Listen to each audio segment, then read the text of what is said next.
आप ऐसे क्यों बात कर रहे हैं किसी एंकर से? मैं आपको चैलेंज कर रहा हूं, मैं आपको चैलेंज कर रहा हूं, मैं आपको चैलेंज कर, I am not making personal comments on you sir, please stick to the topic. आपके शो में मैं इस शर्त पे आता हूं कि ऐसे पैनलिस्ट लोगों से मैं बात नहीं करना चाहता हूं, मैं आपसे बात कर रहा हूं। मैं हूं यासर मलिक। थोड़ी सी हिस्ट्री अगर इसको ऐड कर लें तो आपके लिए चीजें क्लियर हो जाएंगी। और इंडियन गवर्नमेंट अगर स्टैंड नहीं ले रही है तो आप लोगों को भी वो स्टैंड नहीं लेना चाहिए, इजराइल फर्स्ट नहीं करना चाहिए। और आप देख रहे हैं अपना यूट्यूब चैनल YS3 न्यूज। थोड़ी सी ज्योग्राफी, हिस्ट्री और अकाउंट्स आप ऐड कर लें एज प्रोफेसर और बताएं कि ईरान इसकी फंडिंग क्यों करता है। कोई गुंडागर्दी है क्या यहाँ पर? हमारे चैनल पर बैठकर हम ही से गुंडागर्दी करेंगे क्या? मैं कोई अपमानित व्यक्ति हूँ?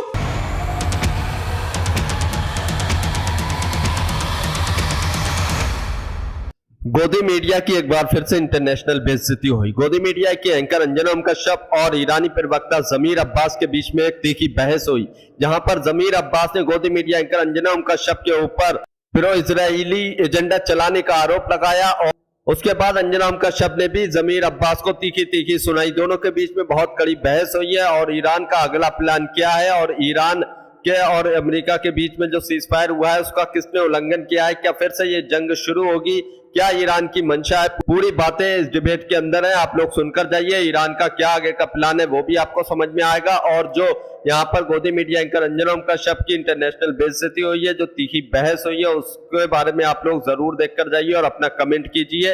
अंजना कश्यप की कैसी लंका लगाई है प्रोफेसर जमीर अब्बास ने, और यहाँ पर बैठे फैज खान को क्यों गुस्सा आया, क्यों वो भड़क उठे, क्यों उनको मिर्ची लगी, आप लोग वो भी जरूर देखकर जाइए। और हिजबुल्लाह, ये देखिए अब यहीं पर ये पूरी लड़ाई इस वक्त चल रही है कि भैया ये हिस्से में अगर वो कह रहा है हिजबुल्लाह को खत्म करना, आप जुड़े नहीं थे, मोहम्मद फैज खान साहब भी यहां पर बोले, लेकिन आप जो बात को तोड़ मरोड़ कर पेश कर रहे हैं, मैं आपको बता रही हूं कि सिर्फ एक पॉलिटिकल ऑर्गेनाइजेशन नहीं है, ये उसका मिलिट्री विंग है, शिया उग्रवादी गुट है, ये इजराइल के रेजिस्टेंस की धुरी है। ये लेबनान में 1982 में गठन हुआ, 92 में लेबनान की राजनीति का हिस्सा भी बना, लेकिन उनका जो मिलिट्री विंग है वो लगातार इजराइल पर हमले करता रहा। 1983 में जो अलग अलग जगहों पर कांड हुए हैं वो एक एक करके हम आपको बता रहे हैं।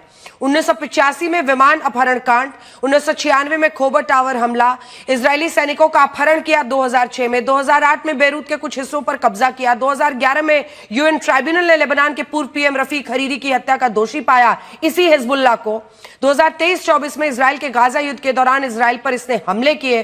2023-24 में हिजबुल्लाह के हमलों की उत्तरी इजराइल में 60,000 से ज्यादा नागरिक विस्थापित हुए। यह आपको पॉलिटिकल विंग लग रहा है, पॉलिटिकल पार्टी लग रही है प्रोफेसर साहब? जी शुक्रिया, बहुत बहुत आदाब अर्ज करता हूँ। बड़ा गुस्सा आपको आ जा रहा है। मैं आपको सबसे पहले ये बता दूं, आपने एक पॉइंट स्टार्ट में मिस कर दिया कि 1980 में इजराइल ने पहले कब्जा किया और उसके बाद 1985 में हिजबुल्लाह बना। ये आप अगर थोड़ी सी हिस्ट्री अगर इसको ऐड कर लें तो आपके लिए चीजें क्लियर हो जाएंगी। ठीक है, दूसरी चीज ये है, थोड़ी सी ज्योग्राफी, हिस्ट्री और अकाउंट्स आप ऐड कर लें एज प्रोफेसर और बताएं कि ईरान इसकी फंडिंग क्यों करता है। जब लेबनान की सरकार कह रही है कि भाई ये आतंकी संगठन है, तो ईरान क्यों फंडिंग करता है? थोड़ा सा ये अकाउंट समझा दीजिए आप।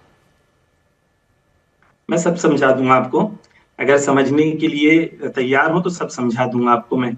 सबसे पहली चीज तो ये है कि अगर किसी मूवमेंट को आप, क्योंकि आपको लग रहा है वो टेररिस्ट ऑर्गेनाइजेशन है, वो ऑफिशियल इंडियन गवर्नमेंट का स्टैंड नहीं है।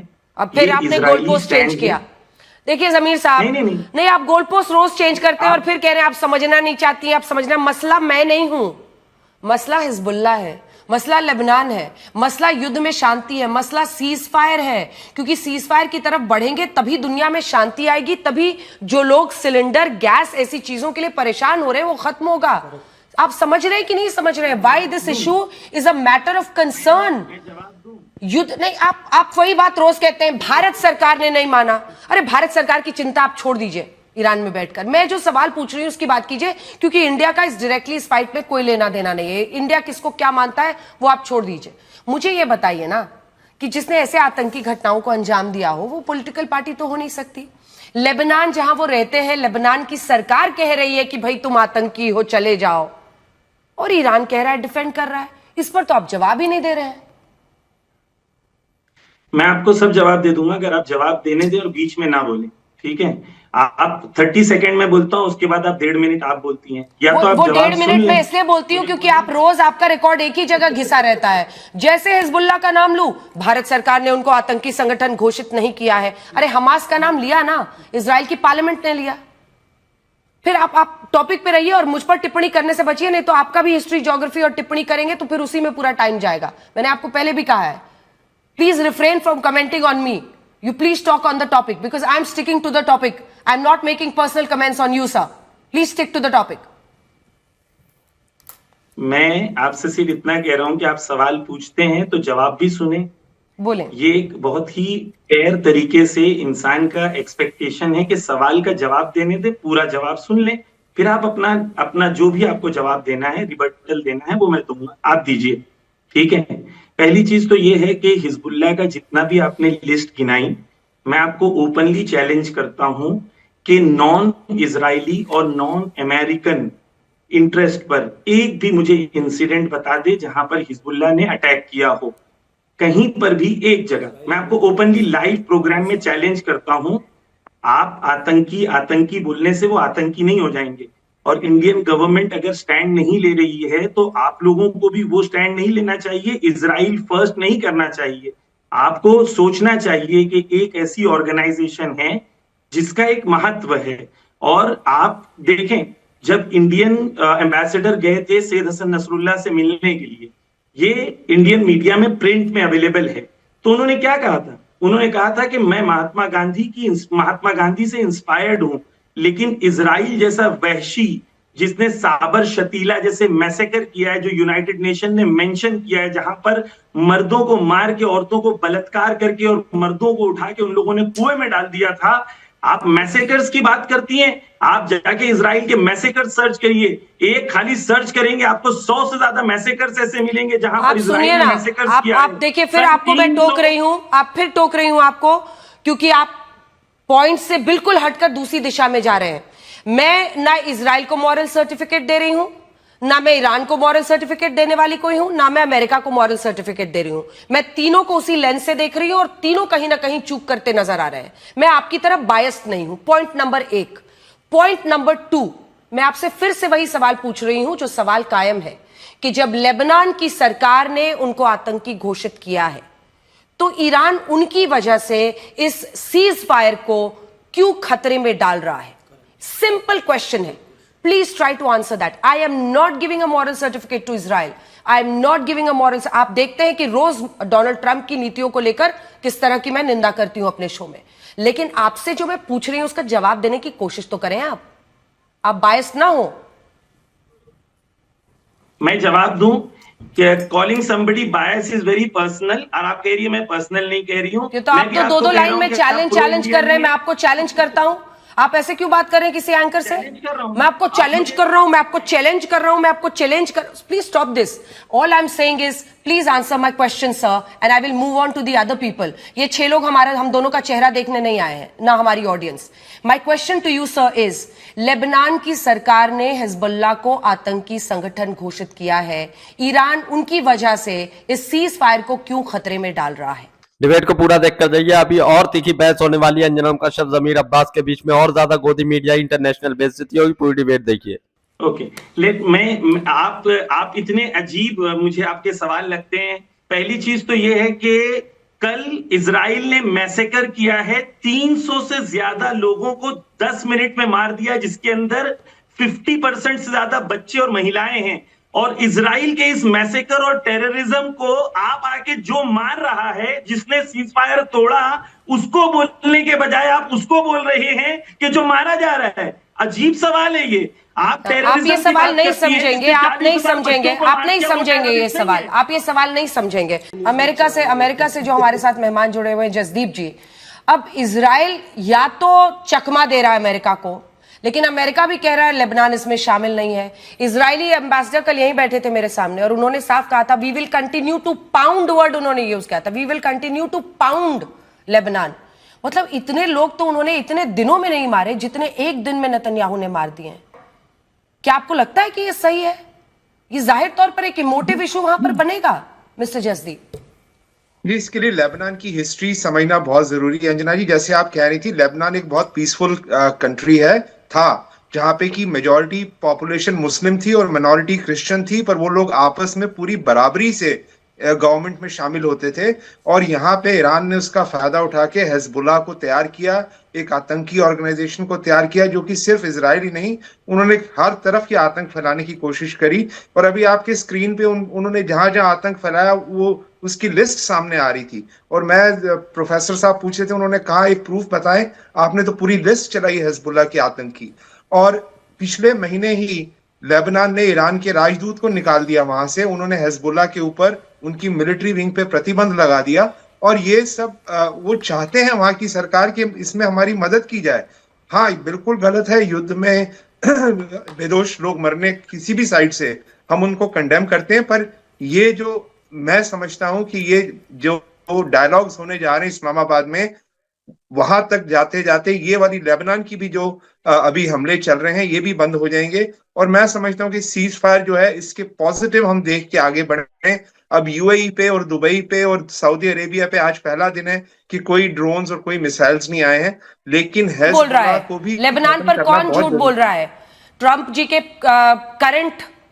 करंट स्टेटस आजकल होता है ना, अफेयर्स जो चलते हैं, तो करंट अफेयर जो उनका है वो पाकिस्तान के साथ करंट लव अफेयर चल रहा है। तो कौन झूठ बोल रहा है? पाकिस्तान झूठ बोल रहा है। यूएन में बैठा हुआ पाकिस्तान का एम्बेसडर कह रहा है कि उसमें लेबनान शामिल था, और आपकी जो वहां पर ट्रंप सरकार है वो मना कर रही है। कौन झूठ बोल रहा है? हो सकता है ईरान के नजरिए से शामिल हो पर अमेरिका के नजरिए से नहीं हो। ये तो अभी जब आमने सामने डायलॉग शुरू होंगे, कैरोलाइन लेविट ने तो प्रेस कॉन्फ्रेंस में बोला है Lebanon is not part of it. बिल्कुल है, अमेरिका जब कह रहा है तो Lebanon is not a part of it. हाँ, समझने में अंतर हो सकता है कि, और लेबनान होना भी नहीं चाहिए पार्ट ऑफ इट, बिकॉज ये अलग मुल्क है, अलग लड़ाई है। यहाँ हिजबुल्लाह के साथ लड़ाई है ईरान की। अगर ईरान मानता है कि अब क्या अमेरिका को समझ में आ रहा है कि आपने कैसे देश को चुना है? पाकिस्तान को चुना है मोहम्मद फैज खान साहब। मैंने तो अब वो कह रहे हैं कि देखिए कैरोलाइन लेविट कह रही है तो लेबनान इज नॉट देयर, और पाकिस्तान जिसको आप बिचौलिया बना रहे हैं कि इधर की बात उधर ले जाओ, वो कह रहा है कि लेबनान शामिल है उसमें। और जो उन्होंने प्रोफेसर साहब ने कहा, अगर उस पर आप जवाब। नहीं, मैं तो बस इतना ही कहना चाहूंगा, पाकिस्तान को केवल एक बीच का मंदिर यहाँ पर बनाया गया, मनोरंजन के लिए रखते ना बीच में, इधर से ये बॉल मारेगा, उधर से वो मारेगा, बीच में एक जन कूदता रहेगा। पाकिस्तान की भूमिका बीच का बंदर की, वैसे उसको कोई सीरियस नहीं लेता है, तो हमें भी उसे सीरियस लेने की आवश्यकता नहीं है। रही बात ईरान से, प्रोफेसर साहब बैठे हैं, फिर से मैं आपसे गुजारिश करता हूँ साहब, बहुत अच्छा माहौल इस दुनिया पे बन रहा है, विश्व शांति के लिए बहुत अच्छा प्रयास चल रहा है, उसमें योगदान देना चाहिए। यदि वहाँ पर इजराइल लेबनान में कोई एक्टिविटी कर रहा है हिजबुल्लाह के खिलाफ, तो आप तो कम से कम यहाँ पर शांत रहिए। आप भी यदि हमला करने की बात करेंगे तो फिर से ये युद्ध चालू हो जाएगा, और ये युद्ध विश्व युद्ध में बदलते हुए समय नहीं लगेगा। फिर मैं अल्लाह रब्बुल इज़्ज़त खालिक कायनात से दुआ करता हूँ कि लिटिल मैन और फैट बॉय की जरूरत नहीं पड़नी चाहिए। उसका रीजन यह है कि उस समय से भी ज्यादा कोई क्रेजी पर्सन अभी अमेरिका में बैठा हुआ है, प्रतिदिन उसके स्टेटमेंट बदलते रहते हैं। वो कुछ ऐसी एक्टिविटी ना करें, इसका ध्यान हम सबको रखना होगा ताकि पूरी दुनिया शांति से चल सके। और भारत से आपको सबक लेना चाहिए। भारत की एक अच्छी पॉलिसी है, उसको थोड़ा मैं चलते फिरते शब्दों में आपको समझाऊंगा, क्योंकि मैं अच्छे शब्दों में जब गुट निरपेक्षता कह रहा हूं, पंचशीलता कह रहा हूं, बहुत दिन से तो समझ में नहीं आ रहा है। भारत की आदत है किसी के फटे में टांग नहीं अड़ाता है। तो जब आपके साथ सीज फायर हो चुका है तो इजराइल वहां क्या कर रहा है, हिजबुल्लाह के साथ क्या कर रहा है, तो आपको भी ये काम नहीं करना चाहिए। आपको यह पता है कि स्ट्रेट ऑफ हॉर्मुज जो है वो पूरे विश्व की तेल की और अर्थव्यवस्था की एक बड़ी कड़ी है, और उस पर आप लोगों का कब्जा है। अब फिर मैं आपको बोलूंगा तो बुरा लग जाएगा, वहां पर भी अरब बहुसंख्या के लोग रहते हैं, वहां बलोच बहुसंख्या के लोग रहते हैं, और उसमें भी अलग राष्ट्र की मांग चल रही है। पर ऐसे वक्त पर जब वो अलग अलग बयान देते हैं, उनकी बात का जवाब दीजिए प्रोफेसर। नहीं, बहुत अच्छी बात है अगर ईरान की तरफ से भी ऐसा रहा, और हम बार कह रहे हैं, उसी का जवाब दे रहे हैं प्रोफेसर साहब। आप जो बोले, बोलिए प्रोफेसर साहब। पहली चीज तो ये है कि सीज फायर कल इजराइल ने तोड़ा और सवाल हिजबुल्लाह से किया जा रहा है। ये अजीब दुनिया है जिसने कल 300 लोगों को मार दिया, जिसमें 50% से ज्यादा बच्चे और औरतें थी। उनसे जो मारा है, जो कातिल है, उससे सवाल नहीं किया जा रहा है, जो मकतूल है उससे सवाल किया जा रहा है कि तुम सीज फायर तोड़ रहे हो। इससे ज्यादा प्रो इजराइल इन्हीं बात को कोई आना है, कर दूसरे नहीं सकता। प्रवक्ताओं को आने भी नहीं आज देते आप प्रो ईरान से। इंडिया बात करते, मैं देखें अंजना जी, आपके शो में मैं इस शर्त पे आता हूं कि ऐसे पैनलिस्ट लोगों से मैं बात नहीं करना चाहता हूं, मैं आपसे बात कर रहा हूं, इनको कहें बीच में मुझसे बात ना करें। और दूसरी चीज ये है कि अरे आप जो जबरदस्ती स्टैंड आते हो ईरान भैया, का हमें जो पता है अच्छा, सब, ठीक है। दूसरे पैनलिस्ट को आने भी नहीं चलिए, देते हो आप, हम क्या बोले। इतना गुस्सा भी ठीक नहीं प्रोफेसर साहब, इतना भी क्या गुस्सा है। नहीं, लोग गुस्सा नहीं है। भारत मैं तो लोकतंत्र है, मुस्कुराता हूं हर तो तरह आपको की बात, मुश्किल है। उनके यहाँ हर तरह की लोकतंत्र बात थोड़ी होनी चलता चाहिए। है। देखिए मैं और नहीं अंजना जी, खबरदार, आपने ब्रेकिंग न्यूज चलाई, इतना समझदार व्यक्ति बोल रहा है, ब्रेकिंग न्यूज नहीं चलाएंगे आप, उनकी पूरी बात सुनिए आप, अच्छा ठीक नहीं तो वो धमकी देने लग जाएंगे आपको। अभी हम मेरे को भी धमकी दे रहे हैं, इसको चुप कराओ, अंजना जी को चुप, सब चुप रहे, यही बोलेंगे और घुमा फिरा के वही बोलेंगे, हिजबुल्लाह का समर्थन करेंगे, आतंकवादी संगठनों का समर्थन करेंगे। और खुल के कह रहा हूं, शिया है इसलिए समर्थन करेंगे। मतलब शिया खाली इंसान है क्या? मुसलमान खाली इंसान है क्या? यहूदी इंसान नहीं होता है, अमरीकी इंसान नहीं होता है, लेबनीज इंसान नहीं होता, भारत का हिंदू इंसान नहीं होता है, भारत की महिला अंजना जी पत्रकार इंसान नहीं होती है क्या? उनको धमकी दी जाएगी, मैं बोलूंगा तो मैं ही बोलूंगा। ब्रेकिंग न्यूज नहीं चलाना, कोई गुंडागर्दी है क्या? यहाँ पर हमारे चैनल पर बैठकर हम ही से गुंडागर्दी करेंगे, हमको बोलेंगे हमको इस पैनलिस्ट से बात नहीं करना है। आपको ये डिबेट देखकर कैसा लगा, इस पर अपनी राय जरूर देकर जाइए। और जो मैं 1/140 करोड़ भारत हूँ, हम भारत के लोग, मैं हिंदुस्तान हूँ। तो दोस्तों, आप लोगों ने ये पूरी डिबेट देखी, आप लोग इस डिबेट के बारे में क्या कहते हैं, अपनी राय इस पर जरूर देकर जाइए। ईरान, इजराइल और अमेरिका युद्ध जो चल रहा था, करीब 1.5 महीने से ज्यादा ये युद्ध चला। अमेरिका और इजराइल दोनों परेशान हो गए थे ईरान के जवाबी हमलों से। ईरान लगातार हमले कर रहा था, दोनों को घुटनों पर ला दिया। अब इनके बीच में सीज फायर हो चुका है, लेकिन सीज फायर होते ही इजराइल ने लेबनान में हिजबुल्लाह के ऊपर अटैक किया, वहां पर करीब 300 लोगों को मार दिया, जिसमें ज्यादातर बच्चे और बच्चियां थी।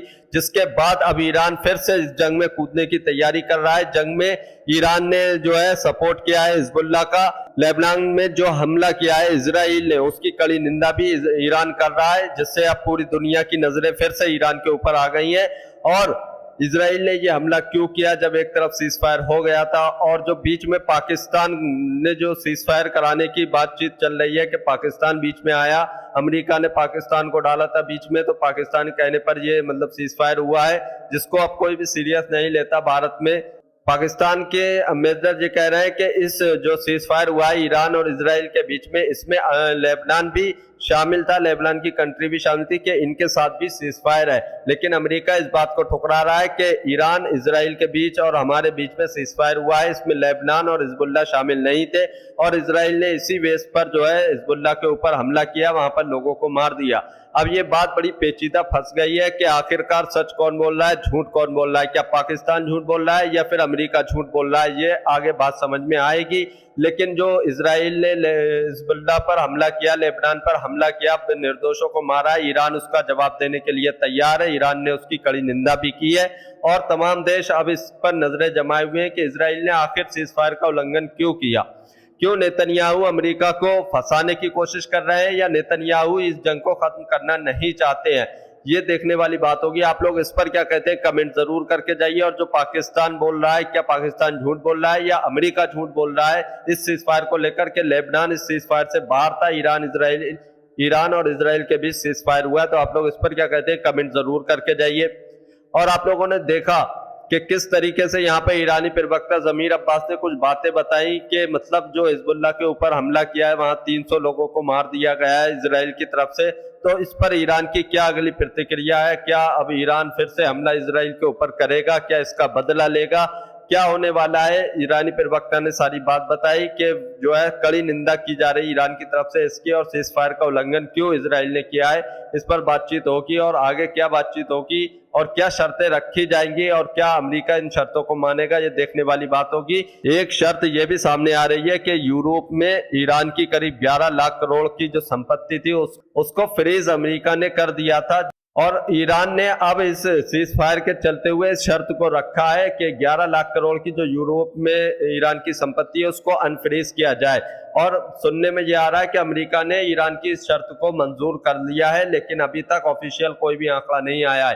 तो ईरान की कूटनीति यहाँ पर सफल होती नजर आ रही है कि किस तरीके से युद्ध की शर्तों के साथ उसने अपनी 11 लाख करोड़ की संपत्ति को भी फ्रीज कराने की मांग रखी है। और आगे क्या क्या मांगे सीज फायर पर रखी है ईरान ने। ईरान का हमेशा से यही कहना था कि अगर वो सीज फायर करेगा तो अपनी शर्तों पर करेगा, किसी के कहने पर नहीं करेगा।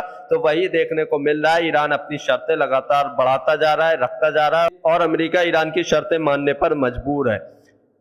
फिलहाल ईरान, इजराइल और अमेरिका बीच सीज फायर हो चुका है, लेकिन इजराइल ने सीज फायर का उल्लंघन लेबनान में कर दिया है। आप लोग इसके बारे में क्या कहते हैं कमेंट जरूर करके जाइए। और गोदी मीडिया एंकर अंजना ओम कश्यप जो सवाल पूछ रही थी और जो ईरानी प्रवक्ता कह रहे थे कि प्रो इजरायली एजेंडा मत चलाओ, यहाँ पर बैठकर एक तरीके से मत देखो हिजबुल्लाह को आतंकी संगठन, जो गोदी मीडिया की एंकर अंजना ओम कश्यप कह रही थी, तो ईरानी प्रवक्ता जमीर अब्बास का कहना था कि तुम जो है किसी को भी आतंकी संगठन ऐसे कहने से वो आतंकी संगठन नहीं बन जाएगा। क्या इंडिया गवर्नमेंट ने कोई भी ऑफिशियली स्टेटमेंट दिया है कि हिजबुल्लाह आतंकी संगठन है? तो अंजना ओम कश्यप को कैसी मिर्चें लगी? तो आप लोग इसके बारे में क्या कहते हैं कमेंट जरूर करके जाइए। और जो वहां बैठे फैज खान थे जो मतलब बोल रहे थे, और जिसके बाद ईरानी प्रवक्ता जमीर अब्बास ने जवाब दिया और फैज खान को जो मिर्चें लगी और जो गुस्से में आए, जो आग बबूला हुए, आप लोग उसके बारे में क्या कहते हैं कमेंट जरूर करके जाइए। अगर आप भी गोदी मीडिया का विरोध करते हैं तो हमारे चैनल YS3 न्यूज को अभी सब्सक्राइब कीजिए। वीडियो अच्छी लगी हो तो इसको एक लाइक, एक कमेंट जरूर कीजिए।